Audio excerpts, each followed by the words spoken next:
శ్మశానం ఎదురుగ్గా గుడి. అమ్మవారిని నమ్మకపోతే ఎంతవారు అయినా గుడి వెనకల ట్రాక్పై చవాల్సిందే. రాత్రి అయితే ఎవరు కనీసము ధైర్యం కూడా చేయరు. పోలీసులైనా భయపడాల్సిందే. కాళికామాత గురించి అందరికీ తెలుసు. కానీ ఫలక్నామా శ్మశానానికి రైల్వే ట్రాక్ మధ్యలో ఉన్న కాళికామాత గురించి తెలుసా? 75 సంవత్సరములు చరిత్ర ఉన్నా కూడా గత సంవత్సర కాలంలో వేల నుండి లక్షలలో భక్తులు వెళ్ళి కాళికామాతను దర్శించుకుంటున్నారు. ఎటువంటి కోరిక అయినా సరే మనస వాచ కర్మన నమ్మి కోరుకుంటే వారంలో ఆ కోరిక తీరుతుంది అట. అసలు ఏంటి కాళికామాత చరిత్ర ఇప్పుడు చూద్దాం. అన్నింటికన్నా ముందు మనము ఛానల్ని సబ్స్క్రైబ్ చేసుకొని బెల్ ఐకాన్ని యాక్టివేట్ చేసుకోండి. 75 సంవత్సరముల క్రితము అర్ధరాత్రి అమావాస్య రైలు పట్టాకి అటువైపు కొన్ని గుడిసెలు కొంతమంది జీవనము సాగిస్తున్నారు. వాళ్ళు చాలా కాలం నుండి అనుకున్న విషయం ఏమిటి అంటే, మనకు ఒక గ్రామదేవత ఉంటే బాగుండును, గ్రామదేవతను ప్రతిష్ఠిస్తే గ్రామదేవత మనల్ని ఊరిని కాపాడుతుంది అని. అక్కడ ఉన్న వారిలో ఒక పెద్దాయన రైలు పట్టాలని దాటుకొని వెళ్తుంటే ఆ రోజు అమావాస్య కావడంతో, పైగా అర్ధరాత్రి కావడంతో సరిగ్గా కనిపించక పడిపోయారు. లేచేసరికి దూరంగా ఉన్న మర్రి చెట్టు కింద ఒక మెరుపు మెరిసి అలా మాయం అయినది. అలాంటి ఇన్సిడెంట్ ఈ రోజుల్లో జరిగినట్లయితే ఎవరో ఫోన్లో టార్చ్ లైట్ వేసి ఉంటారు అనుకుంటారు. కానీ 75 సంవత్సరముల క్రితము ఒక ఫ్లాష్ లైట్ వెలుగు అన్నది వింతనే. అసలు ఆ లైట్ ఏందో చూద్దాము అనుకొని అక్కడికి వెళ్ళాడు. పెద్దాయన వెళ్ళి చూస్తే అక్కడ ఏమీ లేదు. ఆ వెలుగు అమ్మవారు అని భావించి ఆ పెద్దాయన తరువాత రోజు పొద్దుననే 2 రాళ్ల మధ్య దీపం పెట్టి వెళ్ళాడు. నిజంగా అమ్మవారు లేదా పెద్దాయన త్రికరణ శుద్ధిగా నమ్మి దీపం పెట్టాడు కాబట్టి అలా జరిగింది అని తెలియదు. కానీ అదే రోజు సాయంత్రానికి దీపం పెట్టి ప్లేస్లో కట్టమైసమ్మ వెలిశారు. ఆ రోజు చిన్న గ్రామం కోరిక నెరవేరింది. అప్పటి నుంచి అందరూ కలిసి పూజలు చేయటం, పండగ ఉన్నా పబ్బము ఉన్న అమ్మవారికి బోనాలు ఇవ్వడము, కష్టమైన సుఖమైన అమ్మవారితో చెప్పుకోవడము జరిగింది. ఆ తర్వాత కొంతకాలానికి ఆ పెద్దాయన చనిపోయినాడు. ఆయన కొడుకు బొల్లు పెంటయ్య 35 సంవత్సరముల తర్వాత అక్కడ ఎల్లమ్మ గుడిని కట్టారు. అమ్మవారిని నమ్మకంతో 2 గుళ్ళకు సమానంగా పూజలు చేసేవాడు. కానీ ఎందుకో తెలియదు, అమ్మవారు తరచుగా కల్లో కనిపించేది. నన్ను నిలపండి అని చెప్పేవారు. అంతగా పట్టించుకోలేదు. కానీ బొల్లు పెంటయ్యకు ఏదో ఒక రూపంలో ఇబ్బంది కలుగుతూనే ఉన్నది. అంటే వ్యాపారము నష్టపోవటము, యాక్సిడెంట్ అవ్వడము, ఏదో ఒకటి అవ్వడము. కానీ కల మటుకు పదే వస్తూనే ఉన్నది. అలా అన్నిసార్లు వచ్చేసరికి అది ఖచ్చితంగా అమ్మవారి ఆదేశం అయి ఉంటుంది అని అమ్మవారికి విగ్రహం చేయిస్తాము అని అనుకున్నాడు. ఈ విగ్రహము 70 సంవత్సరాల క్రితము కట్టిన కట్టమైసమ్మ కోసము, దానికోసము కేశవంపేట విగ్రహాన్ని చేసిన వ్యక్తితో మైసిగండి మైసమ్మ రూపంలో కట్టమైసమ్మ విగ్రహాన్ని తయారు చేశారు.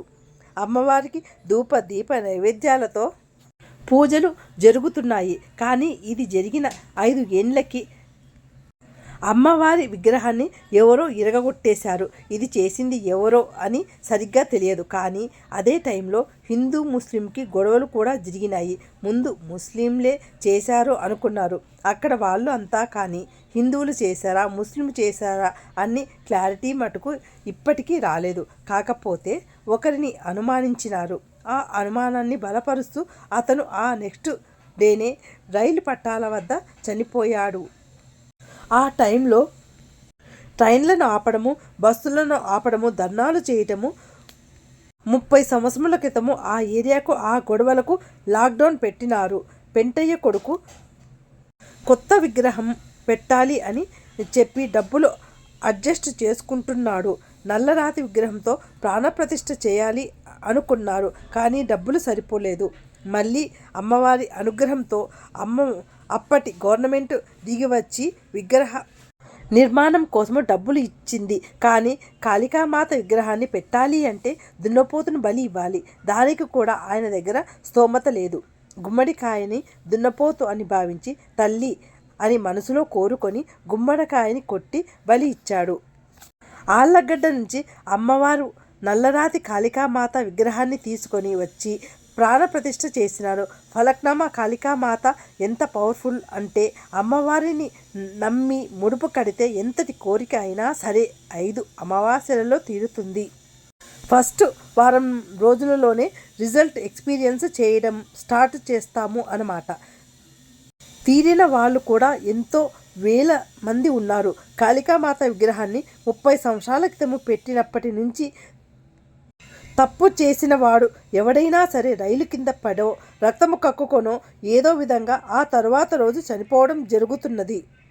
అలాగే ప్రతిరోజు రాత్రి స్వయంగా తన విగ్రహానికి కాపలాగా ఊరికి కాపలాగా అక్కడ తిరుగుతూ ఉంటారు అట. రాత్రిపూట అటు ఎవరు వెళ్ళరు. కనీసము గస్తీ కాసే పోలీసులు కూడా వెళ్ళరు. పొరపాటున ఎవరైనా వెళ్ళినా కూడా ప్రాణాలతో ఉండరు. రైలు కింద పడో ఇలా ఏదో ఒక రూపంలో చనిపోతారు అట.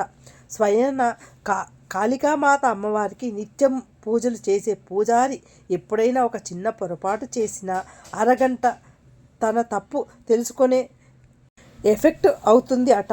అంత పవర్ఫుల్ అక్కడ అమ్మవారు. కొంతమంది ప్రగాఢ నమ్మకం అమ్మవారిని ఆ ఊరు వచ్చేలా చేసింది.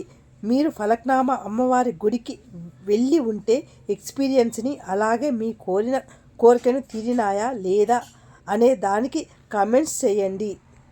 ఈ వీడియో మీకు నచ్చినట్లు అయితే మమ్మల్ని ఎంకరేజ్ చేయడం కోసము ఒక లైక్ చేయండి. ఈ information me friends and family మెంబర్స్కి షేర్ చేయండి. మరో కొత్త వీడియోతో మీ ముందు ఉంటాను. ఈ ఫలక్నామా టెంపుల్ ఎంతమంది చూసినారు, ఎంతమంది చూడాలనుకుంటున్నారు, ఎంతమందికి నచ్చింది, ఎవరితో వెళ్ళాలి అని అనుకుంటున్నారు? Don't miss it. Falaknuma Kalimata temple. Falaknuma Kalimata అమ్మవారి ఆశీస్సులు దీవెనలు అందరి మీద ఉండాలని స్ఫూర్తిగా కోరుకుంటూ మరో కొత్త వీడియోతో మీ ముందు ఉంటాను. Thanks for watching my channel.